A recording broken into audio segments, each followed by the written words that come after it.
وقت کربلا میں موجود نہیں تھے، لیکن اگر ہم نے حسین کے مقصد اور مشن کو سمجھا نہیں۔ امام حسین علیہ السلام ایک عظیم ترین انسانیت کے سرمایہ کا نام، مگر امام حسین علیہ السلام نے اس نعمت کو جو اللہ نے ہمیں دی ہے اس کو بچانے کے لیے وہ عظیم قربانیاں دی ہیں جو کسی نبی، کسی ولی، کسی اوصیہ نے۔ کوئی کہاں سے وہ زبان میں طاقت لائے کہ حسین کی اس قربانیوں کو پیش کرے کہ جو امام حسین علیہ السلام نے دی۔ نہ دل میں طاقت ہے، نہ میرے پاس وہ الفاظ ہیں کہ حسین کی مصیبتوں کو بیان کیا جا سکے۔ خدا کی قسم، حسین جب مدینے سے رخصت ہو، ایسی عظیم، ایسی درد انگیز قربانیاں ہیں حسین کی وہ قربانیاں جو 60 ہجری سے شروع۔ ابھی جب میں گئی تھی اور میرے دل میں یہ بڑی کسک تھی، خدا آشکار کو سلامت رکھے، اور میں نے یہ تمنا کی تھی کہ میری مجلس اگر رکھنا تو 2 محرم کی، اس لیے کہ جب میں مدینہ گئی اور مدینے سے میں لوٹ رہی تھی تو میں نے اپنے شوہر سے کہا کہ دیکھیے آپ جہاں بھی دل چاہے لیکن آپ مجھے ایک فکس جگہ بتا دیں اور میں یہیں پر رہوں گی۔ میں یقین مانے کہ میں جنت البقیع پر کھڑی ہو گئی اور میں یہ سوچنے لگی کہ میرے جیسا گنہگار انسان جب اس مدینے سے رخصت ہو رہا ہے تو دل میں اتنا کرب، اتنا اضطراب۔ وہاں بیریکیڈنگ لگا دی گئی تھی، عورتوں کو داخل نہیں ہونے دیا جا رہا تھا، پولیس والے تھے، بہت انہوں نے مجھ سے کہا کہ آپ یہاں سے چلی جائیں، مگر میں نہیں وہاں سے ہٹی، میں تنہا کھڑی تھی اور میں زاروں قطار رو رہی تھی۔ میرے دل میں یہ کرب، یہ اضطراب تھا کہ جب میرے جیسے انسان کے دل میں اتنا اثر ہے کہ جب میں مدینہ چھوڑ رہی ہوں تو اتنا اثر ہو، تو جب میرے آقا نے اس مدینے کو چھوڑا ہوگا کیا گزری ہوگی۔ تبھی تو لکھا ہوا ہے کہ میرے آقا امام حسین علیہ السلام نے 27 رجب کی رات اس بے قراری، اس اضطراب سے گزاری تھی کہ کبھی ماں کی لحد پر جاتے تھے، کبھی نانا کے مزار پر جاتے تھے۔ میرا دل کہتا ہے کہ یا رسول اللہ، رسول کے انتقال کے بعد 75 دن جناب فاطمہ زندہ رہی اور امام حسین علیہ السلام روزانہ قبر پر جاتے تھے۔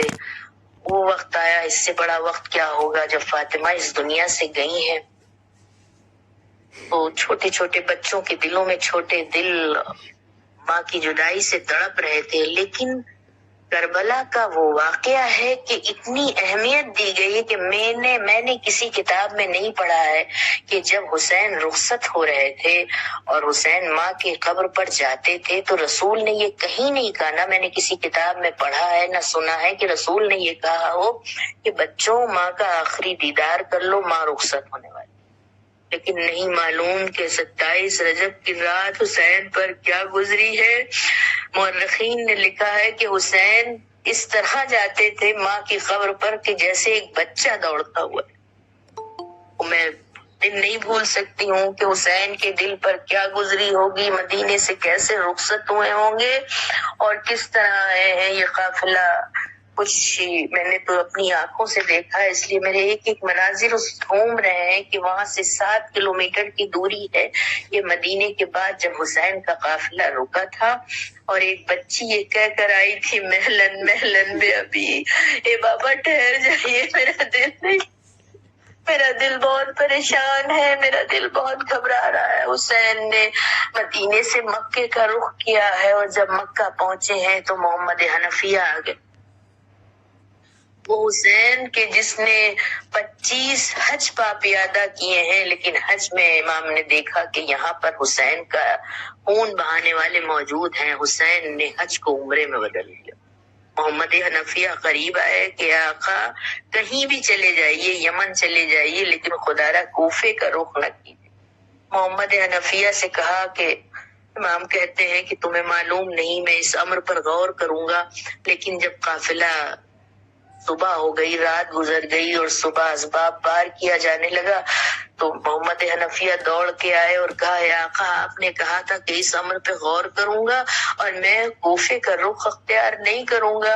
تو حسین کہتے ہیں تمہیں معلوم نہیں کہ جب میں سو گیا تھا رسول خواب میں آئے تھے اور انہوں نے کہا تھا کہ حسین تمہاری شہادت کے بڑے مرتبے ہیں، اللہ تمہیں خاک و خون میں غلطان دیکھنا چاہتا ہے۔ محمد حنفیہ پریشان ہو گئے تھے اور آ کے بہن کے سامنے کھڑے ہو گئے تھے۔ میں ہاتھوں کو جوڑ کر کہوں گی، اے محمد، آپ نے صرف حسین سے سنا تھا اور آپ بے قرار ہو گئے تھے۔ ارے آپ نے حسین کی وہ بے کسی اور تنہائی نہیں دیکھی تھی، آپ نے علی اکبر کے سینے پر برچھی کا پھل نہیں دیکھا تھا، آپ نے قاسم کی لاشیں کو گھوڑوں سے پامال ہوتے نہیں دیکھا تھا، آپ نے عباس کے بازوؤں کو جدا ہوتے ہوئے نہیں دیکھا تھا، آپ نے گلوئے اصغر پر تیر سشوبہ نہیں دیکھا تھا، آپ نے خیموں کو جلتے ہوئے نہیں دیکھا تھا۔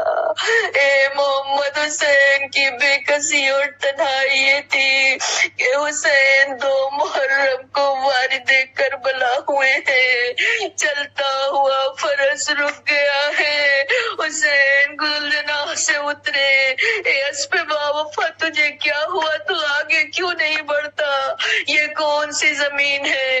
حسین کی نگاہوں میں سارے مناظر تھے، لیکن یہ ہمارے جیسے لوگوں کی معرفت کا اندازہ لگانے کے لیے حسین نے پوچھا، اہل قریہ کو بلایا۔ لوگوں نے کہا، اے آقا اس سرزمین پر نہ رکیے۔ کسی نے کوئی نام بتایا، کسی نے شط فرات کہا، کسی نے غازریہ کہا، لیکن ایک شخص نے، ایک بوڑھے نے کہا کہ مولا اسے کربلا کہتے ہیں۔ ہم نے اپنے آبا و اجداد سے سنا ہے کہ اس سرزمین پر جو بھی آیا ہے اس نے بڑے مصائب اٹھائے ہیں، اے آقا اس سرزمین پر مت رکیے۔ حسین نے کہا، یہی وہ زمین ہے کہ جس کے لیے رسول ہم سے کہہ گئے تھے، آپ نے 60,000 درہم میں وہ چند مربع زمین خریدی اور چند شرطوں پر واپس کر دی۔ پہلی شرط میرے آقا نے یہ کی تھی کہ دیکھو میری لاش پر، میرے قبر پر حل نہ چلانا، اور دوسری شرط یہ تھی کہ کوئی بھی زائر آئے اسے 3 روز کا مہمان رکھنا۔ میں کہوں گی آقا یہ 3 روز تک مہمانی کی شرط کیوں تھی؟ تو شاید میرا آقا جواب دے، ارے کوفے والوں نے ایسی مہمانی کی، جزا کا کیا ذکر، ایک قطرہ آب نہ دیا۔ اور تیسری وصیت جو میرے آقا نے کی تھی، مردوں کو سے ترغیب کی تھی، عورتوں کو بلایا تھا، پھر چھوٹے چھوٹے بچوں سے کہا تھا، اے بچوں، اگر تمہارے والدین خوف آدھا سے دفن نہ کر سکے تو ایک ایک مٹھی خاک لانا اور ہمارے لاشوں کو دفن کر دینا۔ میں کہوں گی فاتح خیبر کا بیٹا کربلا میں اتنا مظلوم تھا کہ چھوٹے چھوٹے بچوں سے وصیت کر رہا تھا۔ عزیزوں، وصیت کا احترام واجب ہوتا ہے۔ آئے حسین کیسے دفن ہوئے؟ 11 محرم کو پسر سعد نے اپنے نجس کشتوں کو دفن کیا اور حسین اور انصار حسین کی لاشیں اسی طرح پڑے رہے۔ میں کہتی ہوں دفن نہیں کیا تھا تو نہ کرتے، کم سے کم ایک بیٹے کے ہاتھوں سے ہتھکڑیاں کھول دیتے تو ایک بیٹا اپنے باپ کے لاشیں کو دفن کر دیتا۔ ارے اگر دفن نہیں کیا تھا تو زینب کی چادر دے دیتے کہ زینب اپنے ماں جائے کو چادر اڑاتی۔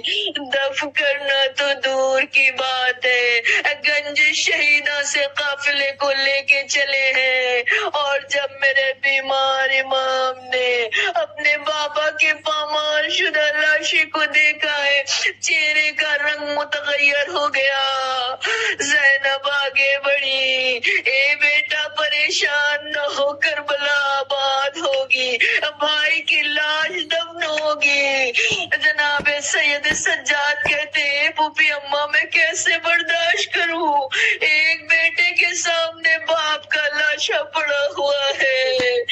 اے بیبیوں، رسول زینب کے تڑپ کے کہتے ہیں، یا رسول اللہ فریاد ہے، ارے ہمارا ماں جایا اس طرح زمین پر پڑا ہے اور ایک بہن کے پاس ایک چادر نہیں، بیٹا زنجیروں ہتھکڑیوں سے جکڑا ہوا ہے۔ خدا سلام اللہ ہے و انا الیہ راجعون۔